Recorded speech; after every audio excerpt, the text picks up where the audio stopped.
रहमान रहीम, अस्सलाम वालेकुम। उम्मीद है आप ठीक होंगे, खैरियत से होंगे। तैयब लोच आपकी खिदमत में फिर से हाजिर है। आज जो हम डिस्कस कर रहे हैं वो पाकिस्तान की सियासी, पाकिस्तान की अदालती और पाकिस्तान की तारीख से जुड़ा हुआ एक अहम मामला है। जैसा कि आप जानते हैं कि भुट्टो शहीद को जो है वो 45 साल बाद सुप्रीम कोर्ट ऑफ पाकिस्तान ने इंसाफ फराम किया है। इंसाफ क्या फराम किया है? फैसला तो अंडू नहीं किया जो उनके कत्ल का फैसला था, जो जुडिशियल मर्डर किया गया था, लेकिन इतना ज़रूर कहा है कि भुट्टो शहीद को शफाफ ट्रायल का मौका नहीं दिया गया।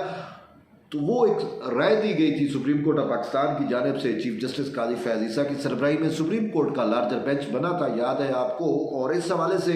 सदर आसिफ अली जरदारी ने अपने पहले दौरे हुकूमत में, जब वो सदर थे और पाकिस्तान पीपल्स पार्टी की हुकूमत थी, उस वक्त उन्होंने सदारती रेफरेंस दायर किया था और कुछ सवालात भेजे थे। 4 सवालात थे जिन पर राय तलब की गई थी सुप्रीम कोर्ट ऑफ पाकिस्तान की जानिब से कि भुट्टो शहीद के कत्ल से मुतल्लिक जो है वो इन सवालात के जवाब दिए जाए। तो सुप्रीम कोर्ट ऑफ पाकिस्तान ने फिर उन पर जो है वो 11-12 साल ये मामला ज़ेर इल्तवा रहा। काजी उस वक्त के जो चीफ जस्टिस थे इफ्तिखार चौधरी, उन्होंने इनिशियल इसकी समाअत की, लेकिन फिर वो मामला ऐसा पेंडिंग पड़ा कि 11-12 साल उसको हो गए और किसी को जरूरत ना हुई इसकी समाअत जो है वो की जाए। फिर होता यूँ है कि काजी फैज़ ईसा अभी चीफ जस्टिस नहीं बने थे और मैं सदर press association of supreme court बना। तो मैंने काजी फैज़ ईसा को अपनी ओथ टेकिंग सेरेमनी के लिए जो है इनवाइट किया और मैंने उनसे कहा कि मैंने बतौर president press association of supreme court हलफ आपसे लेना है। जिस पर चीफ जस्टिस उस वक्त जज कहूँगा सीनियर जज थे, सीनियर मोस्ट जज थे, काजी फैज़ ईसा एग्री हुए और उन्होंने आके जब मुझसे हलफ लिया तो मैंने उनके सामने सिर्फ एक ही ये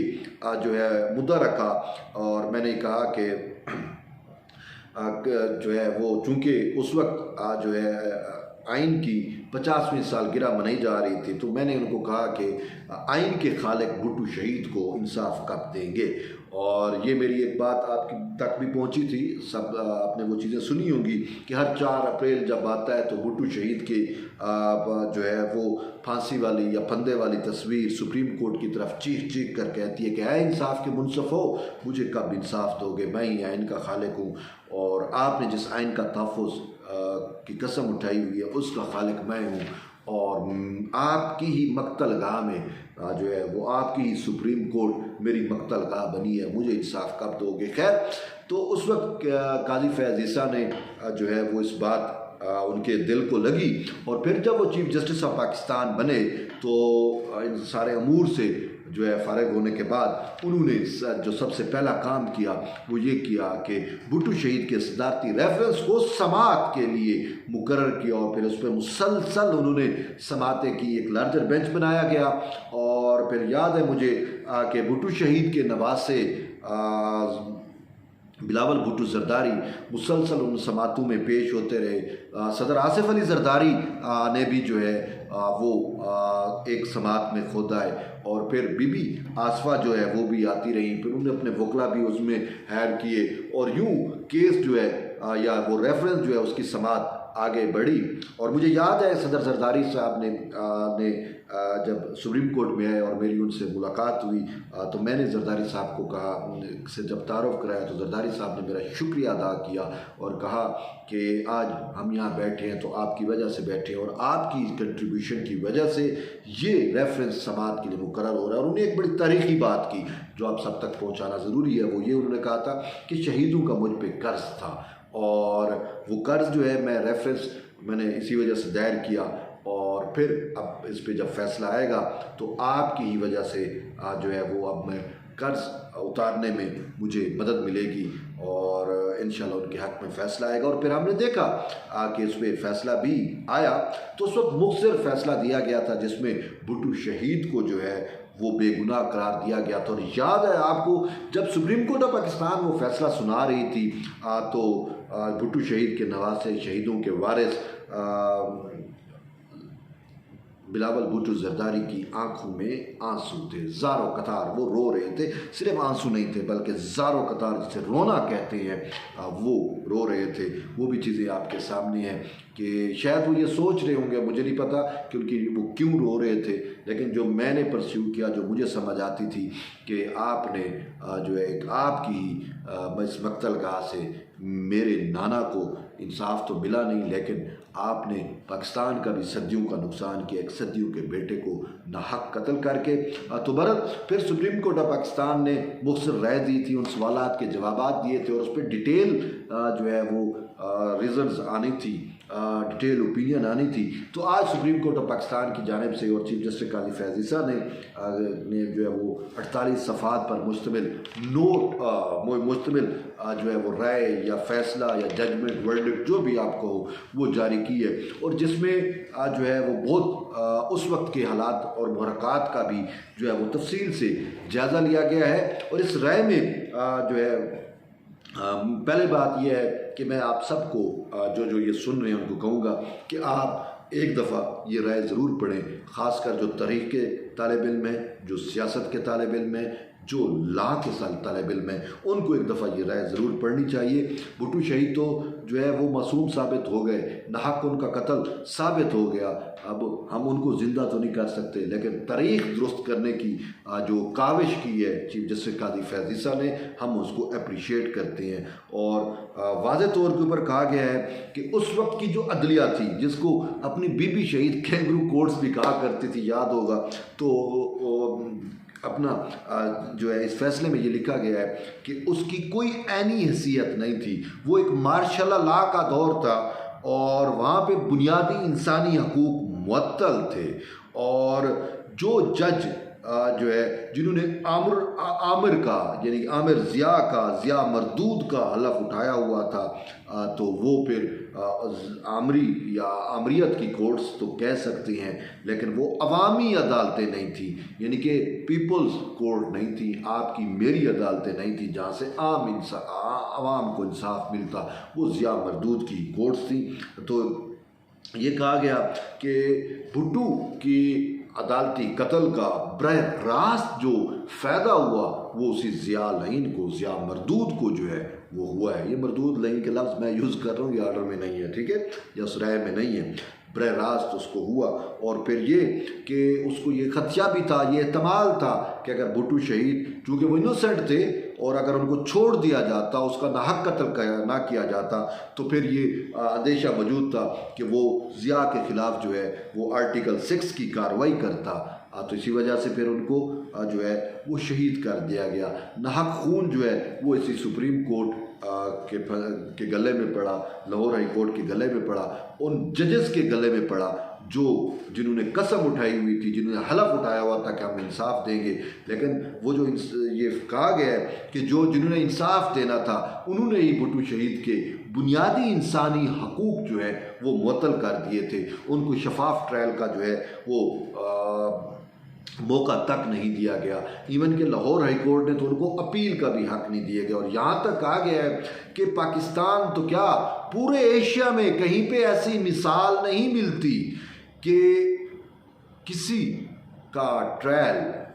कत्ल का ट्रायल बरह रास्त किसी हाई कोर्ट में चला हो। तो उन्होंने कहा कि बरह रास्त ट्रायल हाई कोर्ट में चला के भुट्टो की अपील का हक जो है वो भी मजरू किया गया। और फिर यहाँ तक कहा गया कि एक मासूम शख्स को जो है वो फांसी पर लटका दिया गया, उसको इंसाफ नहीं दिया गया, उसके बुनियादी इंसानी हकूक़ मुअत्तल कर दिए गए। और फिर यहाँ तक कहा गया कि जब पुलिस तफ्तीश मुकम्मल करके फाइल क्लोज कर चुकी थी, लेकिन 5 जुलाई 1977 को जब ज़िया मरदूद ने आमरीत लगाई, जब उसने आइन को मुअत्तल किया, तो फिर FIA ने जो है वो दोबारा उसकी इन्वेस्टिगेशन शुरू कर दी। और सुप्रीम कोर्ट का ये फैसला कहता है कि FIA को दोबारा इन्वेस्टिगेशन का इख्तियार नहीं था। जब पुलिस एक दफ़ा केस को क्लोज कर देती है तो फिर FIA या कोई और इदारा उसको रीओपन नहीं कर सकता। फिर यहाँ तक कहा गया कि उस फाइल को या उस केस को रीओपन करने के लिए जो है कोई जुडिशियल आर्डर भी मौजूद नहीं था। और एक ज़बानी अहकामात के ऊपर ये किया गया। तो वो साफ ज़ाहिर है ज़बानी अहकामात किसके होंगे? FIA के डीजी ने ज़बानी अहकामात दिए और उसको कहीं और से अहकामात मिले, यानी ज़िया मरदूद से अहकामात मिले, और तो उन्होंने जो है वो फिर ये मामला रिओपन किया FIA ने, और FIA की जो डोमेन में भी नहीं आता था, और फिर वही बात है कि आइन के तहफ़्फ़ुज़ करने वालों ने ही जो है वो उसके बुनियादी इंसानी हकूक़ को जो है वो मुअत्तल किया। और फिर ये वाज़ेह तौर के ऊपर कहा गया है, ये बात सुनने की है कि भुट्टो शहीद के ख़िलाफ़ बरह रास्त कोई शवायद मौजूद नहीं थे। कितने अफसोस और दुख से कहना पड़ रहा है कि एक केस के अंदर उसके ख़िलाफ़ इन्वेस्टिगेशन के बावजूद, ज़ियाई इन्वेस्टिगेशन के बावजूद जो है वो आमिर अदालतों की तहकीकात के बावजूद जो है वो उसके ख़िलाफ़ कोई बरह रास्त शवायद नहीं थे। जुल्म तो ये है, जुल्म की इंतहा ये है कि फिर भी बरह रास्त शवायद ना होने के बावजूद एक मासूम शख्स को, मासूम भुट्टो को जो है वो उसको जो है वो तख्त दार पर लटका दिया जाता है। और फिर यहाँ तक कहा गया कि chief justice Lahore high court को जो है वो कायम मकाम गवर्नर बना दिया गया, उसको उधर भेज दिया गया, और फिर उनकी जगह पे जो है मौलवी मुश्ताक, जिसका जो है वो एक डार्क किरदार है, स्याह किरदार है इस पूरे मुकदमे में, उसको जो है वो कायम मकाम चीफ जस्टिस बनाया गया। हालांकि सुप्रीम कोर्ट अब कहती है कि 6 महीने तक वो कायम मकाम चीफ जस्टिस रहा, उनके इतने लंबे अरसे तक इस आईनी ओहदे को खाली नहीं छोड़ा जाता। ये सब कुछ इस चीज़ की तरफ जो है वो इशारा करता है कि भुट्टो को बाई डिज़ाइन और किस तरीके से जो है वो तख्तादार पर लटकाया गया और किस तरीके से जो है वो प्लानिंग की गई थी। तो इसी वजह से आइनी तौर पे जब चीफ जस्टिस का ओहदा कायम मकाम में का कोई वो तस्वुर नहीं है कि कायम मकाम चीफ जस्टिस हो, आइनी तौर के ऊपर उसको जो है वो मौलवी मुश्ताक को जो है जो कातिल साबित होते हैं इस पूरे मामले में भुट्टो शहीद के, तो उनको जो है वो कायम मकाम चीफ जस्टिस बनाया गया था। और फिर उन्होंने जो ही वो केस आता है उन्होंने उसी वक्त ही उसको जो है वो नंबर लगवा के फिक्स भी कर देते हैं, और ऐसी मिसाल जो है वो कहीं पे भी नहीं मिलती। और यूँ सुप्रीम कोर्ट ऑफ पाकिस्तान ने सदर जरदारी की जानिब से जो सवालात पूछे गए थे उसका भी जो है वो जवाब दिया है, लेकिन एक सवाल का जवाब नहीं दे सके। वो इस वजह से कि उसमें कुछ पीपल्स पार्टी का जो वकला थे जो भी रेफरेंस में जो है वो पेश हुए, उन्होंने शरई तौर के ऊपर क्या भुट्टो शहीद की जो सज़ा है वो जायज़ थी या नहीं थी, अगर नहीं थी तो उसके नतीजे क्या हैं, तो उस पर सुप्रीम कोर्ट अपनी राय नहीं दे सकी। और सुप्रीम कोर्ट ने ये मुद्दा इख्तियार किया कि हमारे सामने इस सवाल की जो है वो मुआवनत नहीं की गई, चाहे पीपल्स पार्टी के वकला हों चाहे अदालती मुआवन जो मुकर्रर किए गए थे, किसी ने इस हवाले से जो है वो अदालत की मुआवनत नहीं की, तो सुप्रीम कोर्ट जो है वो उसका जवाब जो है वो नहीं दे सकी। तो बहरहाल बात यह है कि अब ये चीज़ तो तय हो गई कि भुट्टो का कत्ल नाहक कत्ल था, और वो कत्ल इसी अदलिया ने किया था, और इतने जो है 45 साल बाद सुप्रीम कोर्ट ने जो है वो अपना वो दाग धोने की कोशिश की है, जो 45 साल पहले जो उस वक्त के जजेस ने इस बिल्डिंग के ऊपर, इस इमारत के ऊपर, इस इदारे के ऊपर जो कालक मली थी, तो उसको दाग धोने की कोशिश की। बहरहाल अब ये है कि भुट्टो शहीद को हम जिंदा तो नहीं कर सकते, लेकिन उसको किसी हद तक इंसाफ मिल गया, वो मासूम साबित हो गए। फैसले में कहा गया है कि उनके ऊपर कोई करप्शन का भी केस नहीं था, कोई जैसे आजकल होते हैं कोई ऐसा केस नहीं था, लेकिन चूँकि उस वक्त एक जो आमिर था उसने उनको इस वजह से मारा, ये खुद सुप्रीम कोर्ट का फैसला कहता है, मैं नहीं कह रहा, उसमें है कि वो उनको खौफ भी था कि अगर भुट्टो जो है वो रिहा हो गए तो फिर वो जो है आर्टिकल 6 की या संगीन गद्दारी की कार्रवाई कर सकते थे। तो इसी वजह से बहरहाल सूरत हाल और भी है कि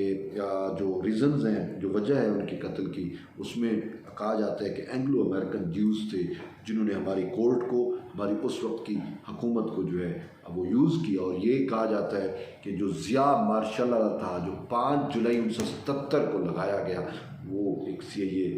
का जो है वो प्लाट था, और उसके तहत सारा कुछ हुआ, और उसमें मेन टारगेट भुट्टो शहीद थे। और फिर हमने देखा कि हमने सदियों के बेटे को किस तरीके से नाहक खो दिया, और